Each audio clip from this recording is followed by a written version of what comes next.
یہ ہے حسینیت، جو نہیں دیکھتے کہ دور حاضر کے تقاضے کیا ہیں، 72 کو لے کے نکل جاتے ہیں۔ یزید پہ لان دان تو بھیج دیں، ہمارے حکام بالا بھی یہ کریں، 70 سالوں سے لوگ چینج ہوتے آئے اور یہی کام کریں، لیکن سب نے اپنے اپنے وقت میں وقت کے یزید کے ہاتھ پہ بیعت کی ہوئی ہے۔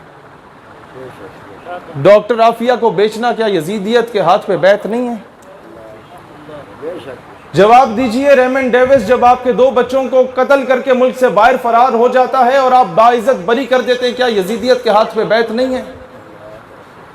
جواب دیجئے کہ جب رات کی تاریکی میں کرنل جوزف آپ کے بچے کو اسلام آباد کی سڑکوں میں گاڑی کے نیچے کچل دیتا ہے اور آپ رات کی تاریکی میں نور خان ایئر بیس سے اسے ملک سے باہر فرار کر دیتے ہیں، یہ یزیدیت کے حق میں بیعت نہیں ہے؟ قافلہ حجاز میں ایک حسین بھی نہیں، گرچہ ہے تابدار ابھی گیسوئے دجلہ و فرات۔ یہ مڈل ایسٹ اور گلف کنٹریز میں جو تیل کے ذخائر ہیں یہ موجود ہیں، گیس کے ذخائر موجود ہیں، فائنینشلی بڑے اچھے ہیں، امیر کبیر ملک ہیں۔ آپ کے پاکستان، بھارت، بنگلہ دیش کے لوگ وہاں نوکریاں ڈھونڈنے جاتے ہیں۔ مسلم ممالک بڑے طاقتور ہو گئے پیسے میں، لیکن کیا ہے، عورت اور شراب کے عادی ہو گئے۔ قافلہ حجاز میں ایک حسین بھی نہیں۔ کانسیپٹ کیا ہے حسینیت کا؟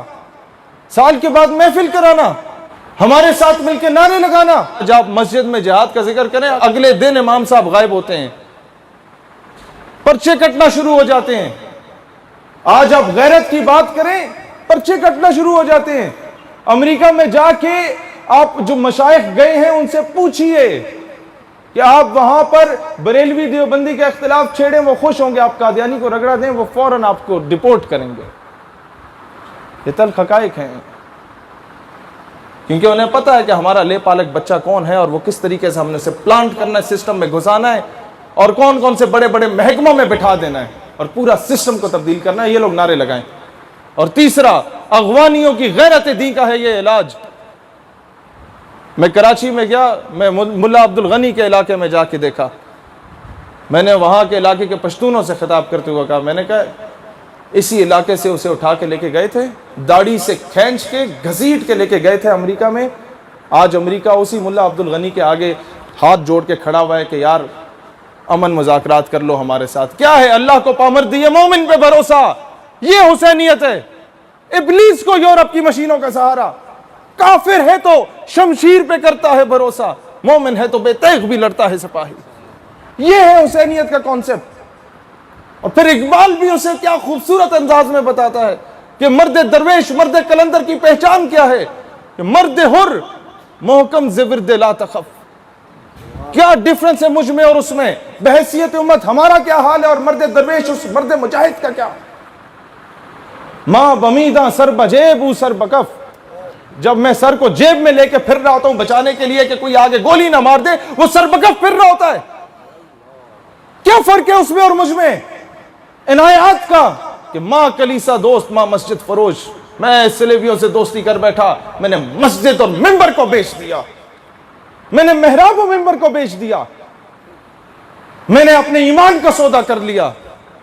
اور وہ مرد درویش اس کے ساتھ کیا ہو رہا ہوتا ہے اس وقت جو میدان جہاد میں ہوتا ہے؟ ماں کلیسا دوست، ماں مسجد فروش، اوز دست مصطفیٰ پیمانہ نوش۔ جب میں رات کی تاریکی میں خواب غفلت سے بیدار ہونے کو تیار نہیں ہوتا، اسے بارگاہ نبوی سے پیمانے آ رہے ہوتے ہیں۔ حقیقت ابدی ہے مقام شبیری، وہ کانسٹنٹ ہے حسینیت۔ چینج کیا ہوتا ہے؟ بدلتے رہتے ہیں انداز کوفی و شامی،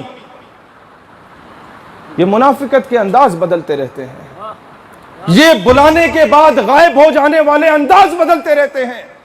کہ بڑے بڑے لوگ بول رہے ہوتے ہیں کشمیر میں میدان کربلا برپا ہے۔ میں نے اس سے پوچھ لیا حکومتی نمائندے سے، میں نے کہا اچھا کشمیری حسینی ہے؟ کہتا ہے ہاں۔ میں نے کہا ہندوستانی فوج؟ کہتا ہے یزیدی ہے۔ میں نے کہا بتاؤ پھر کوفے والا کون ہے؟ نہیں سمجھے آپ؟ خاموش امت ہمیشہ کوفے کا کردار ادا کرتی ہے۔ دوستان ذی وقار، ہم لوگ جب تک گٹوں میں بیٹھے رہیں گے نا انگریزوں کے کتے لہنانے والوں کے، کشمیر کی بہن کے سر سے جو دوپٹہ کھینچا گیا وہ واپس نہیں آ سکتا۔ میں پچھلے ہفتے کراچی گیا، ڈائریکٹ لینڈ کرتے ہوئے ڈاکٹر عافیہ صدیقی کے گھر گیا۔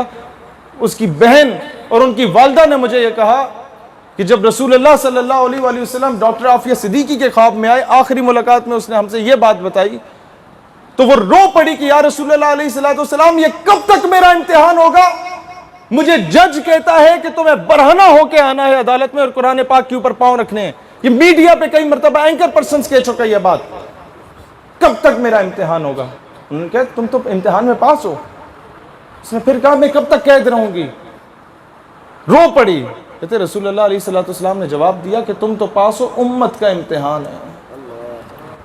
حقیقت خرافات میں کھو گئی، امت روایات میں کھو گئی۔